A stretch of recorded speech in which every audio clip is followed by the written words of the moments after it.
살면서 누군가의 진짜 모습을 보고 크게 실망한 적이 있으신가요? 믿었던 사람이 어려운 순간에 등을 돌리거나 친근하게 지냈던 이웃이 갑자기 차갑게 변하는 모습을 보며 당황스러웠던 기억이 있을 것입니다. 특히 나이 들수록 다양한 사람들, 다양한 경험들로 더욱 깊이 공감하게 됩니다. 사람이 다 그렇지 뭐하다가도 때때론 도대체 왜 저럴까? 하는 깊은 의문을 남기는 사람들이 있습니다. 부처님께서는 사람의 마음은 원숭이와 같아서 한순간도 가만히 있지 않는다고 말씀하셨습니다. 하지만 그 변화무쌍한 마음 속에도 변하지 않는 본성이 있습니다. 마치 강물이 아무리 흘러도 강바닥의 바위는 그대로 있는 것처럼 사람의 본성도 특정 순간에 그 진짜 모습을 드러내게 됩니다. 오늘은 부처님의 지혜를 바탕으로 사람의 본성이 드러나는 순간들을 살펴보고 어떻게 하면 그런 본성을 미리 알아차려 우리 자신을 지킬 수 있는지에 대해 이야기해 보겠습니다. 나이가 들수록 새로운 인연을 만나기도 하고 기존의 관계들이 변화하기도 합니다. 이런 시기에 사람을 제대로 보는 눈을 기르는 것은 평안한 노년을 위해 꼭 필요한 지혜입니다. 사람의 본성을 알아차리는 5가지 방법 중 첫 번째는 말과 행동이 일치하는지 관찰하는 것입니다. 법구경에는 입으로는 선한 말을 하면서 행동으로는 악을 행하는 자는 마치 아름다운 꽃이지만 향기가 없는 것과 같다는 구절이 나와 있습니다. 이는 겉모습과 실제 모습이 다른 사람에 대한 부처님의 경고입니다. 우리 주변에서 이런 경험을 해보신 적이 있을 것입니다. 평소에는 이웃끼리 서로 도와야지, 우리 같은 나이에는 정을 나누며 살아야 해라고 말하던 사람이 막상 도움이 필요할 때는 연락도 받지 않는 경우 말입니다.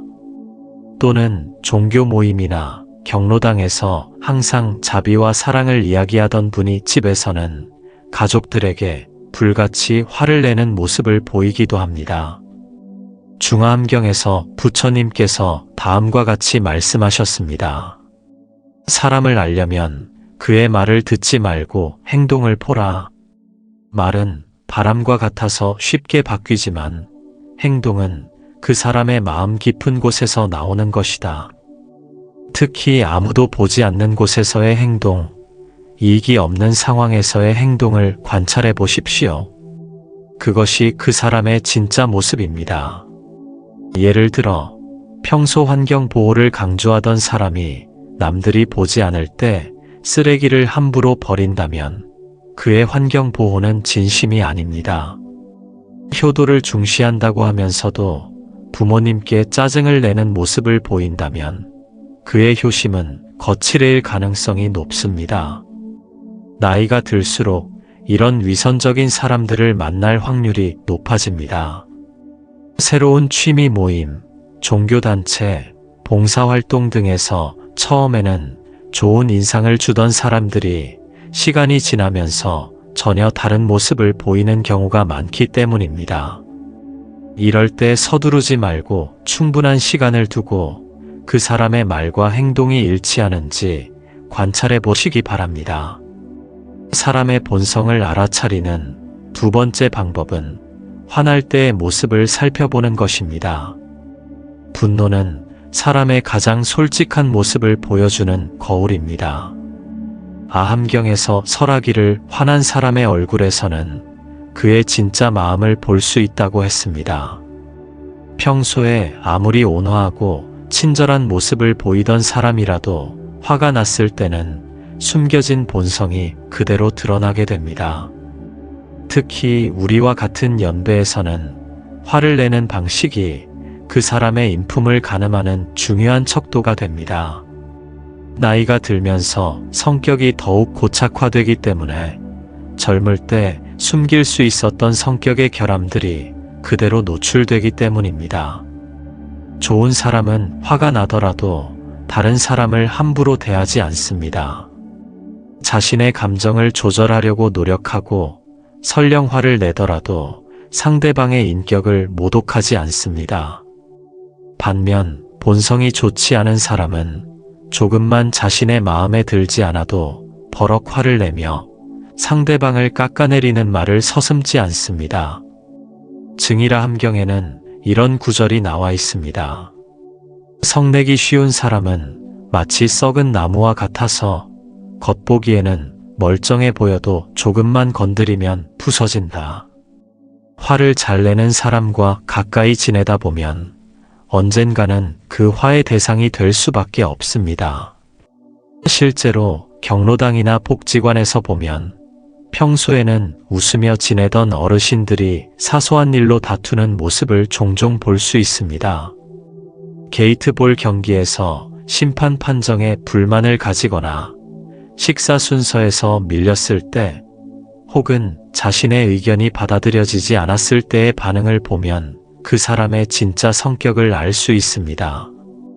화를 내는 것 자체가 나쁜 것은 아닙니다. 부처님께서도 때로는 제자들을 꾸짖으셨습니다. 하지만 그 화가 정당한 분노인지 아니면 단순한 감정의 폭발인지를 구분해야 합니다. 불의를 보고 화내는 것과 자신의 이익이 침해당했을 때 화내는 것은 전혀 다른 성질의 것입니다. 사람의 본성을 알아차리는 세 번째 방법은 약자에 대한 태도를 확인하는 것입니다. 부처님께서는 자비심을 가장 중요한 덕목 중 하나로 강조하셨습니다. 대승불교의 근본 경전인 법화경에서 부처님께서 다음과 같이 말씀하셨습니다. 자비심이 없는 사람은 아무리 많은 공덕을 쌓아도 그것은 모래 위에 지은 집과 같다. 진정한 자비심은 자신보다 약한 존재들을 어떻게 대하는지에서 드러납니다. 권력이나 지위가 있을 때는 누구나 친절할 수 있습니다. 하지만 자신에게 아무런 이익도 주지 않는 상대, 오히려 도움이 필요한 상대에게 어떻게 대하는지를 보면 그 사람의 참된 인품을 알 수 있습니다. 예를 들어 식당에서 서빙하는 젊은 직원에게 어떻게 대하는지, 청소하는 분들께 어떤 태도를 보이는지, 길에서 만난 동물들을 어떻게 대하는지를 관찰해 보십시오. 또한 자신의 손주나 어린 아이들에게 어떤 모습을 보이는지도 중요한 판단 기준입니다. 본성이 좋은 사람은 상대방의 나이, 지위, 능력과 관계없이 기본적인 예의와 친절함을 유지합니다. 반면 본성이 좋지 않은 사람은 자신보다 약한 사람에게는 함부로 대하고 강한 사람에게는 비굴할 정도로 친절합니다. 자비심은 말로 표현하는 것이 아니라 행동으로 보여주는 것입니다. 법망경에는 모든 중생을 자식처럼 사랑하라는 부처님의 가르침이 담겨 있습니다. 이는 단순히 사람에게만 해당하는 것이 아니라 모든 생명체에 대한 존중과 배려를 의미합니다. 특히 시니어층 나이대에서는 이런 면이 더욱 중요합니다. 젊은 세대와의 갈등이 생기기 쉬운 시기이기 때문입니다. 젊은 사람들의 문화나 생각을 이해하려고 노력하는 사람과 무조건 비판부터 하는 사람의 차이는 그들의 기본적인 인품에서 비롯됩니다. 사람의 본성을 알아차리는 네 번째 방법은 돈과 이익 앞에서의 변화를 관찰하는 것입니다. 부처님께서는 탐욕을 인간의 가장 큰 번뇌 중 하나로 보셨습니다. 대반야경에서 설하기를 탐욕은 마치 불과 같아서 더 많이 가질수록 더 큰 것을 원하게 된다고 했습니다. 돈과 이익 앞에서 사람이 어떻게 변하는지를 보면 그의 본성을 가장 확실하게 알 수 있습니다. 나이가 들면서 재산 문제, 상속 문제, 연금이나 각종 혜택 문제 등 돈과 관련된 이야기가 많아집니다. 이럴 때 평소에 가깝게 지내던 사람들의 진짜 모습이 드러나는 경우가 많습니다. 형제자매 간에도 오랜 친구 사이에도 돈 문제로 관계가 틀어지는 것을 종종 목격하게 됩니다. 진짜 좋은 사람은 돈 앞에서도 자신의 원칙을 지킵니다. 부당한 이익을 거부하고 다른 사람의 것을 탐내지 않으며 자신이 가진 것을 나누는데 인색하지 않습니다. 반면 탐욕이 강한 사람은 작은 이익에도 눈이 멀어 평소에 인간관계를 저버리기도 합니다. 예를 들어 개모임에서 돈을 관리하는 역할을 맡게 되었을 때 아파트 관리비나 공과금을 함께 내는 상황에서 또는 함께 여행을 가서 비용을 나누어 낼 때의 모습을 보면 그 사람의 성격을 알 수 있습니다. 작은 돈이라도 정확하게 계산하고 투명하게 처리하는 사람과 슬쩍 자신의 이익을 챙기려는 사람의 차이는 분명히 드러납니다. 자바함경에는 재물에 집착하는 자는 재물의 노예가 되고 재물을 지혜롭게 다루는 자는 재물의 주인이 된다는 부처님의 말씀이 있습니다. 돈을 대하는 태도에서 그 사람의 지혜와 인품을 동시에 볼 수 있는 것입니다. 특히 자녀들이나 손자녀들에게 용돈을 주는 방식, 어려운 이웃을 도우는 방식, 종교적 기부나 사회적 기부에 대한 태도 등을 보면 그 사람의 마음가짐을 알 수 있습니다. 진정으로 베푸는 사람과 계산적으로 주는 사람의 차이는 받는 사람도 느낄 수 있습니다. 사람의 본성을 알아차리는 5번째 방법은 남의 불행에 대한 반응을 보는 것입니다. 인간의 본성을 가장 적나라하게 보여주는 순간 중 하나는 다른 사람의 불행을 접했을 때입니다. 법구경에서 부처님께서 다음과 같이 말씀하셨습니다. 남의 고통을 보고 함께 아파하는 마음이야말로 진정한 자비심의 시작이다.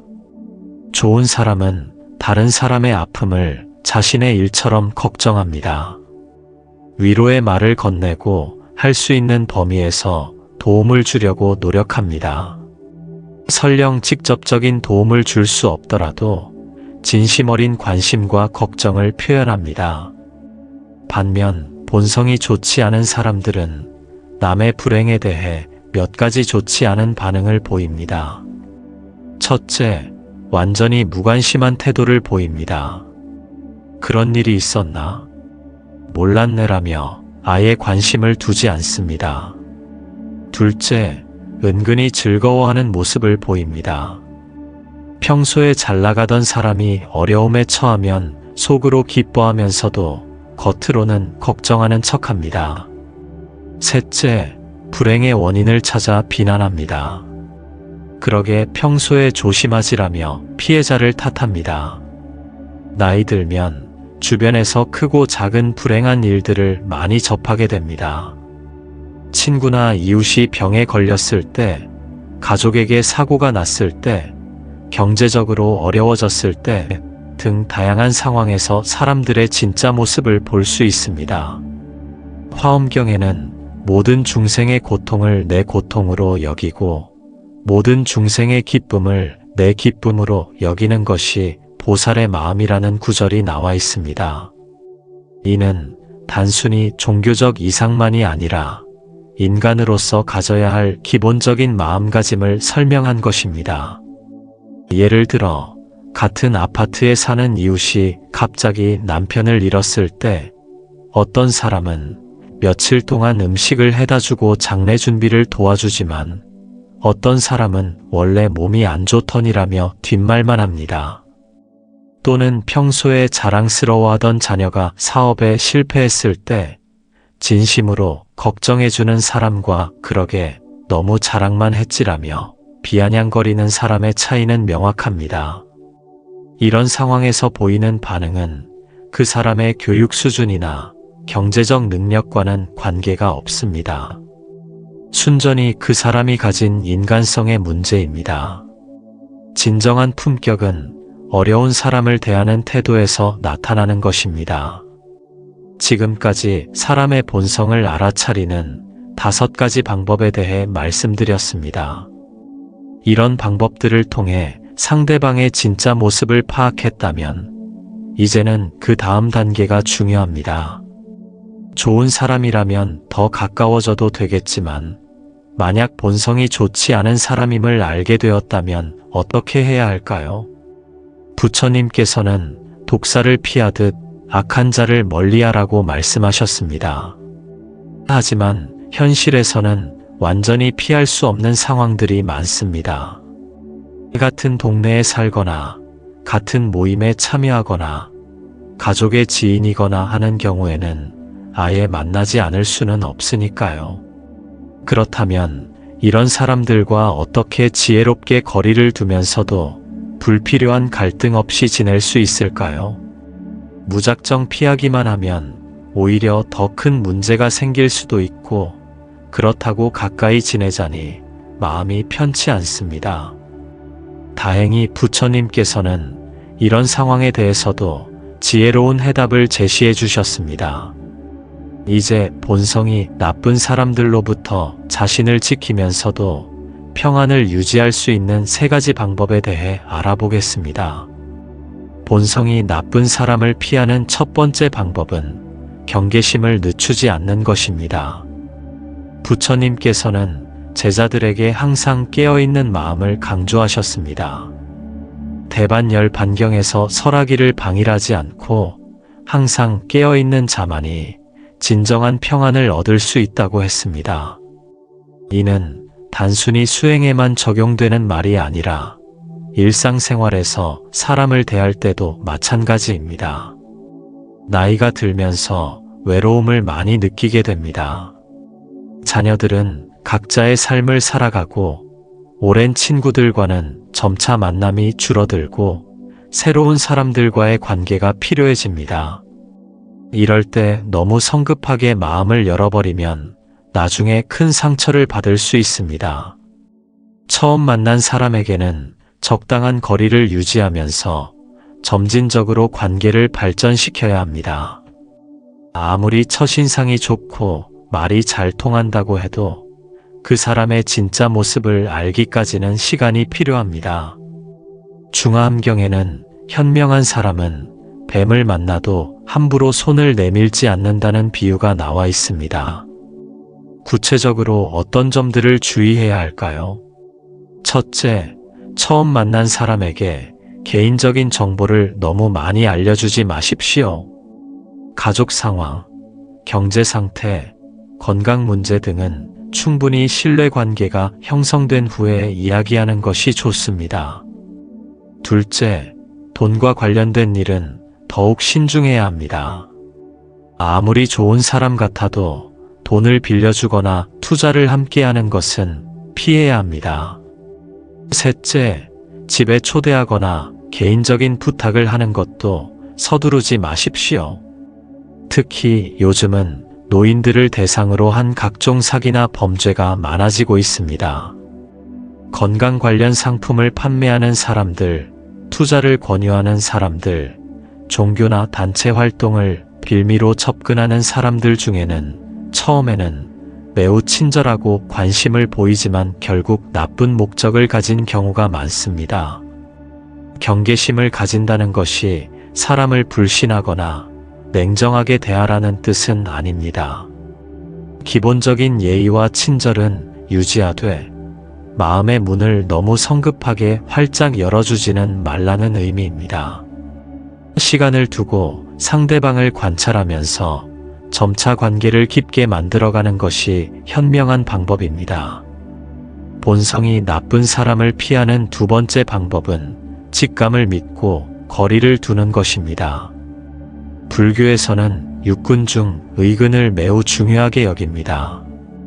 의근은 우리가 흔히 말하는 직감이나 육감과 관련이 깊습니다.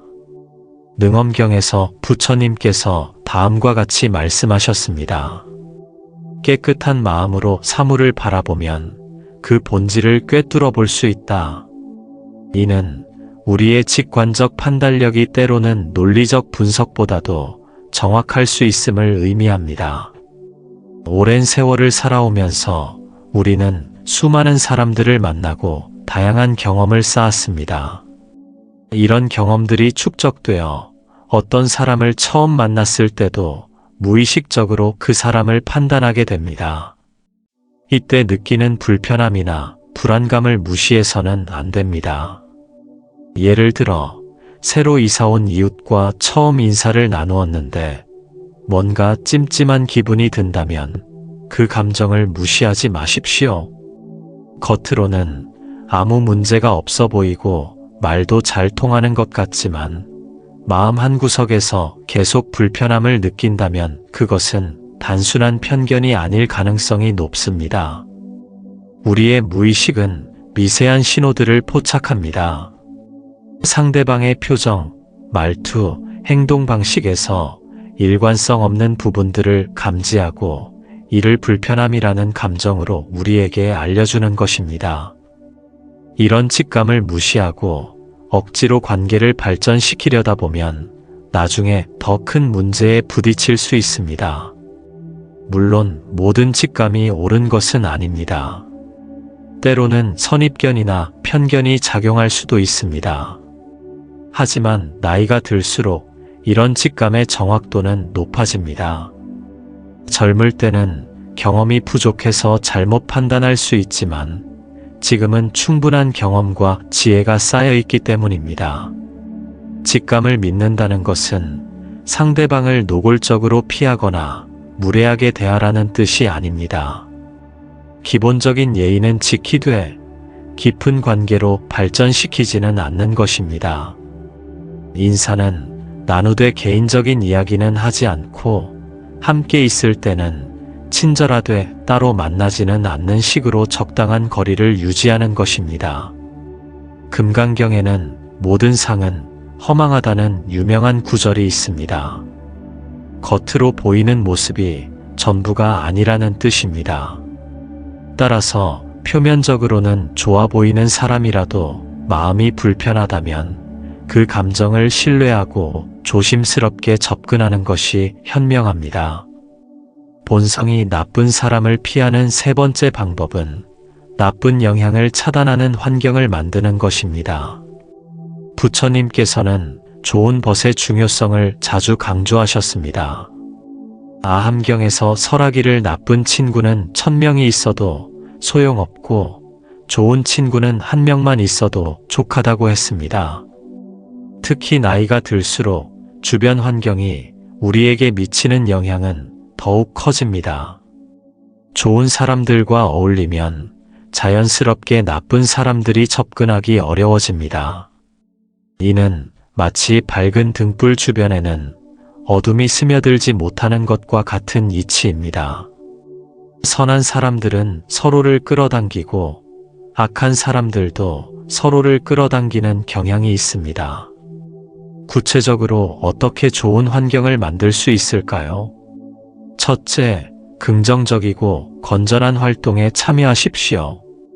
봉사활동, 종교 모임, 문화활동, 운동 모임 등에서 만나는 사람들은 상대적으로 건전한 가치관을 가진 경우가 많습니다. 둘째, 평소에 존경하던 사람들과의 관계를 더욱 소중히 여기십시오. 이미 검증된 좋은 사람들과의 우정은 새로운 관계보다 훨씬 안전하고 의미 있습니다. 셋째, 부정적인 에너지를 가진 사람들과는 자연스럽게 거리를 두십시오. 항상 불평불만을 늘어놓는 사람, 남을 비방하기 좋아하는 사람, 부정적인 소문을 퍼뜨리는 사람들과 함께 있으면 자신도 모르게 그런 성향에 물들게 됩니다. 유마경에는 깨끗한 땅에서 자란 연꽃은 아름답지만 더러운 진흙에서 자란 연꽃이 더욱 고귀하다는 말씀이 있습니다. 이는 어려운 환경에서도 자신의 품격을 지킬 수 있어야 한다는 뜻이지만 동시에 가능하다면 좋은 환경을 만들어가는 것이 더 현명하다는 의미이기도 합니다.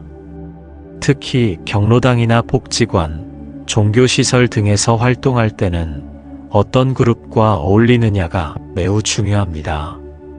건전한 대화를 나누고 서로를 격려하는 모임과 험담과 갈등이 끊이지 않는 모임은 분명히 구분됩니다. 처음에는 어디든 참여해보되 시간이 지나면서 자신에게 좋은 영향을 주는 모임을 선택해서 집중하는 것이 좋습니다. 또한 가족 관계에서도 마찬가지입니다. 성인이 된 자녀들이나 형제자매들 중에서도 긍정적인 에너지를 주는 사람들과 더 많은 시간을 보내는 것이 정신 건강에 도움이 됩니다. 혈연이라고 해서 무조건 모든 관계를 똑같이 유지할 필요는 없습니다.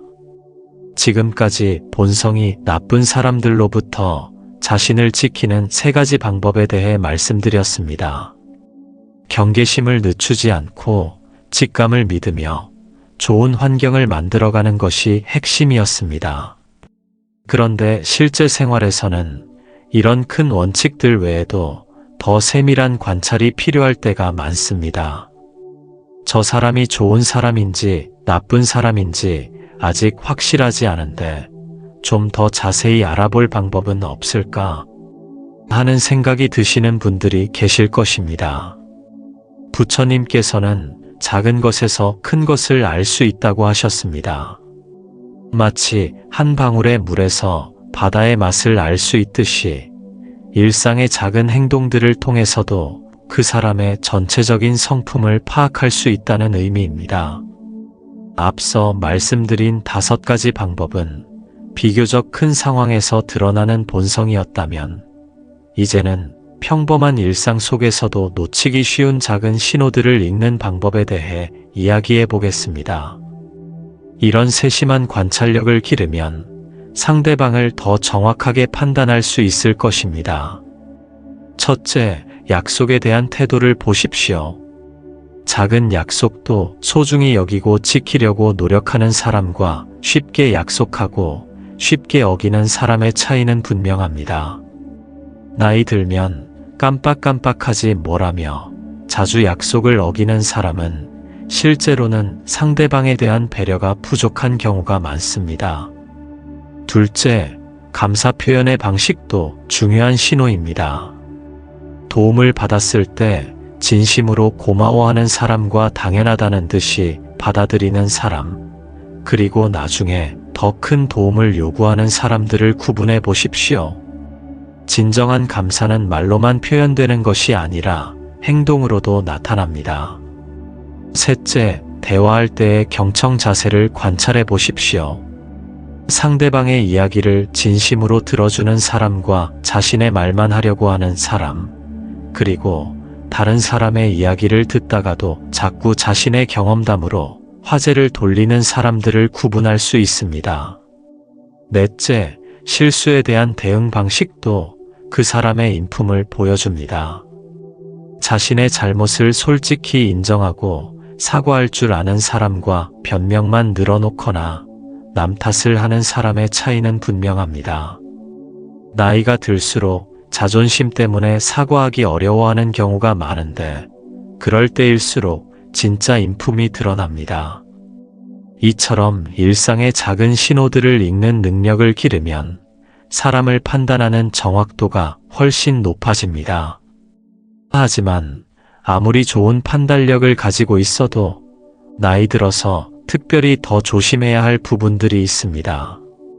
젊을 때와 달리 50대, 60대 이후에는 새로운 관계를 형성할 때 특별한 위험 요소들이 있기 때문입니다. 나이가 들수록 외로움을 느끼기 쉽고 건강이나 경제적 문제에 대한 불안도 커지는데 악한 마음을 가진 사람들은 바로 이런 약점들을 노리고 접근합니다. 부처님께서는 늙은 코끼리가 진흙에 빠지면 젊은 코끼리보다 빠져나오기 어렵다고 하셨습니다. 이는 나이가 들수록 한번 잘못된 관계에 빠지면 회복하기 어렵다는 의미입니다. 그렇기 때문에 처음부터 더욱 신중해야 합니다. 경험이 많다고 해서 모든 상황에 대비할 수 있는 것은 아닙니다. 오히려 내가 이 나이에 속을 리가 없어라는 자신감이 독이 될 수도 있습니다. 이제 나이 들어 새로운 인간관계를 맺을 때 특별히 주의해야 할 점들에 대해 구체적으로 알아보겠습니다. 첫째, 외로움을 악용하는 사람들을 조심하십시오. 배우자를 잃었거나 자녀들과 멀리 떨어져 사는 어르신들의 외로움을 이용해서 접근하는 사람들이 있습니다. 처음에는 매우 친절하고 관심을 보이지만 점차 금전적 요구를 하거나 부당한 부탁을 하는 경우가 많습니다. 둘째, 건강에 대한 불안을 이용하는 경우도 많습니다.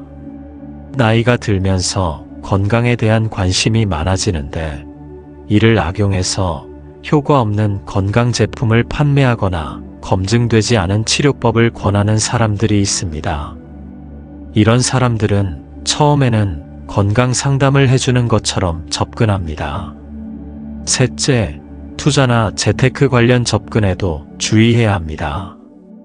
은퇴 후 노후 자금에 대한 걱정이 많아지는 시기에 높은 수익률을 보장한다며 접근하는 사람들이 있습니다. 이런 사람들은 처음에는 작은 금액으로 시작해서 신뢰를 쌓은 후 점차 큰 금액을 요구합니다. 지금까지 새로운 관계에서 주의해야 할 점들에 대해 말씀드렸습니다.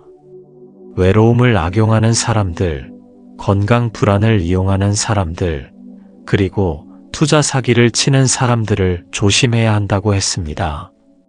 하지만 아무리 조심한다고 해도 이미 형성된 관계들 중에는 문제가 있는 경우들이 있을 것입니다. 과거에 맺었던 관계가 지금은 부담이 되거나 예전에는 괜찮았던 사람이 변해서 만날 때마다 스트레스를 받는 경우도 있습니다. 또는 새로 사귄 사람이 처음과는 다른 모습을 보이며 실망을 안겨주는 경우도 있지요. 이럴 때 많은 분들이 고민에 빠집니다. 정이 있는데 어떻게 관계를 끊어? 이 나이에 친구 하나 잃으면 아쉬운데 예의상이라도 계속 만나야 하는 거 아닐까 하는 생각들 때문입니다. 부처님께서는 집착을 버리는 것이 진정한 자유의 시작이라고 말씀하셨습니다. 이는 사람과의 관계에서도 마찬가지입니다. 모든 관계를 다 붙잡고 있으려 하면 오히려 자신만 힘들어집니다. 나이가 들수록 시간과 에너지는 한정되어 있습니다. 그 소중한 자원을 어디에 투자할 것인지 지혜롭게 선택해야 합니다. 때로는 관계를 정리하는 것이 자신의 평안과 행복을 위해 꼭 필요한 일이 될 수 있습니다. 먼저 에너지를 소모시키는 관계는 과감히 정리하십시오. 만날 때마다 기분이 나빠지거나 스트레스를 받는 관계, 일방적으로 베풀기만 하는 관계, 갈등이 반복되는 관계 등은 건강한 노년을 위해 정리하는 것이 좋습니다. 그리고 자연스러운 거리 두기를 실천하십시오. 갑자기 관계를 끊으면 불필요한 갈등이 생길 수 있습니다. 점차 만남의 횟수를 줄이고 깊은 이야기는 피하며 형식적인 관계로 전환하는 것이 현명합니다. 그 다음 새로운 관계에 집중하십시오. 나쁜 관계에 매달리지 말고 그 시간과 에너지를 좋은 사람들과의 관계를 발전시키는 데 사용하십시오. 미운 사람과 함께 있으면 하루가 천년 같고 좋은 사람과 함께 있으면 천년이 하루 같다는 말씀도 있습니다. 함께 있을 때의 편안함과 즐거움은 그 관계의 질을 보여주는 중요한 지표입니다. 사람의 본성을 알아차리고 건전한 인간관계를 유지하는 것은 평생에 걸친 수행과 같습니다. 나이가 들수록 시간은 더욱 소중해집니다. 그 소중한 시간을 좋은 사람들과 의미 있게 보내는 것이야말로 진정한 지혜입니다. 부처님의 가르침을 바탕으로 사람의 본성을 올바르게 파악하고 건전한 인간관계를 유지해 나가시기 바랍니다. 모든 중생이 행복하기를이라는 부처님의 원력처럼 여러분도 좋은 사람들과 함께 행복하고 평안한 나날을 보내시기를 기원합니다. 사람을 보는 지혜는 하루아침에 생기는 것이 아니지만 부처님의 가르침을 마음에 새기고 꾸준히 실천한다면 반드시 그 지혜를 얻을 수 있을 것입니다. 오늘도 함께 해주셔서 감사합니다.